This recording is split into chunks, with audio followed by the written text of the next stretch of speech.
এবারে প্রজাতন্ত্র দিবসে অরিজিৎ সিং, মমতা শঙ্কর সহ একাধিক বাঙালি পেয়েছেন পদ্ম পুরস্কার। এর মধ্যে পদ্মশ্রী প্রাপকদের তালিকায় জুড়েছে পশ্চিমবঙ্গের এক সন্ন্যাসীর নামও। তিনি হলেন কার্তিক মহারাজ। 2024 সালের লোকসভা ভোটে যে কার্তিক মহারাজের নাম বারবার উঠে আসে মুর্শিদাবাদের রাজনীতিতে। মুর্শিদাবাদ জেলা থেকে কার্তিক মহারাজকে পদ্মশ্রী পুরস্কারে ভূষিত করেছেন কেন্দ্রীয় সরকার। আর তার এই পুরস্কারে খুব খুশি তৃণমূল বিধায়ক হুমায়ুন কবির। হুমায়ুন কবির বলছেন, মুর্শিদাবাদ জেলার যতই গন্ডগোল পাকানোর চেষ্টা করুক না কেন, তার জন্য প্রশাসন রয়েছে। তার এই পুরস্কারে আমি খুব খুশি। পদ্মশ্রী পাওয়াটা খুবই বড় প্রাপ্তি। তার এই প্রাপ্তি হিসেবে জেলাবাসী হয়ে ভালো লাগছে। তবে খারাপ কিছু করলে তখন ছেড়ে কথা বলবো না, সমালোচনা হবে। কি বলছেন তৃণমূল বিধায়ক হুমায়ুন কবির, শুনবো। 50 বছর ধরে আমাদের বেলডাঙ্গায় আছেন। আমরা বেলডাঙ্গা 2-এ বাস করি, উনি বেলডাঙ্গা 1-এ ভারত সেবাশ্রমের অধ্যক্ষ। কাজেই তিনি একটা অ্যাওয়ার্ড পেয়েছেন, তিনি একটা পদ্মশ্রী, বিরাট প্রাপ্তি এনার হয়েছে। এতে আমি অন্তত পক্ষে ব্যক্তিগতভাবে জেলাবাসী হিসাবে কার্তিক মহারাজের এই প্রাপ্তি এবং পাশাপাশি আরও একজন গায়ক অরিজিৎ সিং, তিনি জিয়াগঞ্জের বাসিন্দা, আমাদের জেলারই ছেলে, এই দুজনের প্রাপ্তিতেই আমি অন্তত পক্ষে খুশি। বা আমাদের অখুশি হওয়ার মতো কোনো বিষয় এটা নয়, কারণ জেলার গর্বর বিষয়। জেলা থেকে দুজন পদ্মশ্রী পেয়েছে, তো এটা আমাদের অখুশির কি প্রশ্ন। সে নিশ্চয়ই কোনো কাজের যদি তিনি খারাপ কিছু করেন, তখন নিশ্চয়ই সেটা ছেড়ে কথা বলবো না, তখন নিশ্চয়ই তার সমালোচনা করব। কিন্তু যাদের সিলেকশন পাওয়ার, যারা এই যে রিপোর্টের ভিত্তিতে তেনারা যারা কেন্দ্রীয় থেকে সিলেকশন করেছেন এই পদ্মশ্রী দেওয়ার জন্য, অ্যাওয়ার্ড দেওয়ার জন্য, তো সেটা নিয়ে সমালোচনা করার তো আমার কোনো অধিকার নেই। শোনেন, কেউ যদি করে তার জন্য আইন আছে।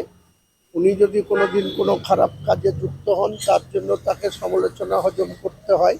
আমি যদি কোনোদিন কোনো বাজে কথা বলেছি, আমাকেও প্রধানমন্ত্রী থেকে শুরু করে আসামের মুখ্যমন্ত্রী থেকে শুরু করে কেউ আমাকে রেয়াত করেনি।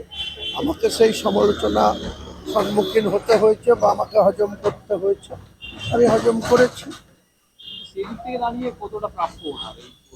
বলছি তো, যখন যাদের সিলেকশন করার রাইট, যাদের যাদের সিলেকশন করার মতো ক্ষমতা, সেই বোর্ড যখন তাকে সিলেকশন করেছে, আমি কেন অযথা তার বিরোধিতা করতে যাব, সমালোচনা করতে যাব? আমার জেলাবাসী হিসাবে কার্তিক মহারাজ এবং অরিজিৎ সিং দুজনেরই এই প্রাপ্তিতে আমরা হচ্ছি। কার্তিক মহারাজ বর্তমানে বাংলার রাজনীতিতে পরিচিত মুখ। লোকসভা ভোটে সরাসরি মুখ্যমন্ত্রী মমতা বন্দ্যোপাধ্যায়ের বিরোধিতায় সরব হয়েছিলেন। 2024 সালের 18ই মে তৃণমূল নেত্রী মমতা বন্দ্যোপাধ্যায়ের মুখে শোনা যায় কার্তিক মহারাজের নাম। আরামবাগের সভায় মমতা বন্দ্যোপাধ্যায় বলেছিলেন, আমি ভারত সেবাশ্রমকে সম্মান করি, কিন্তু এক ব্যক্তি সন্ন্যাসী হিসেবে তৃণমূল এজেন্টদের বসতে দিচ্ছে না, তার নাম কার্তিক মহারাজ। আমি এটা বরদাস্ত করব না। উনি সরাসরি বিজেপির রাজনীতি করছেন, করুক, কিন্তু লুকিয়ে লুকিয়ে কেন?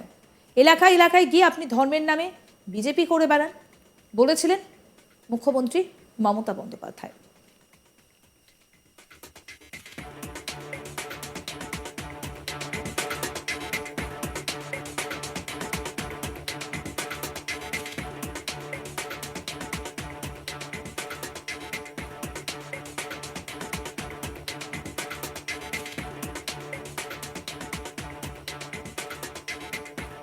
এবারের প্রজাতন্ত্র দিবসে অরিজিৎ সিং, মমতা শঙ্কর সহ একাধিক বাঙালি পেয়েছেন পদ্ম পুরস্কার।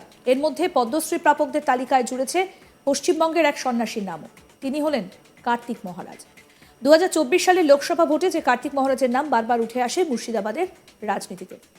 মুর্শিদাবাদ জেলা থেকে কার্তিক মহারাজকে পদ্মশ্রী পুরস্কারে ভূষিত করেছেন কেন্দ্রীয় সরকার। আর তার এই পুরস্কারে খুব খুশি তৃণমূল বিধায়ক হুমায়ুন কবির। তিনি বলছেন, মুর্শিদাবাদ জেলায় যতই গন্ডগোল পাকানোর চেষ্টা করুক না কেন, তার জন্য প্রশাসন রয়েছে। তার এই পুরস্কারে আমি খুব খুশি। পদ্মশ্রী পাওয়াটা খুবই বড় প্রাপ্তি। তার এই প্রাপ্তি হিসেবে জেলাবাসী হয়ে ভালো লাগছে। তবে খারাপ কিছু করলে তখন ছেড়ে কথা বলবো না, সমালোচনা হবেই।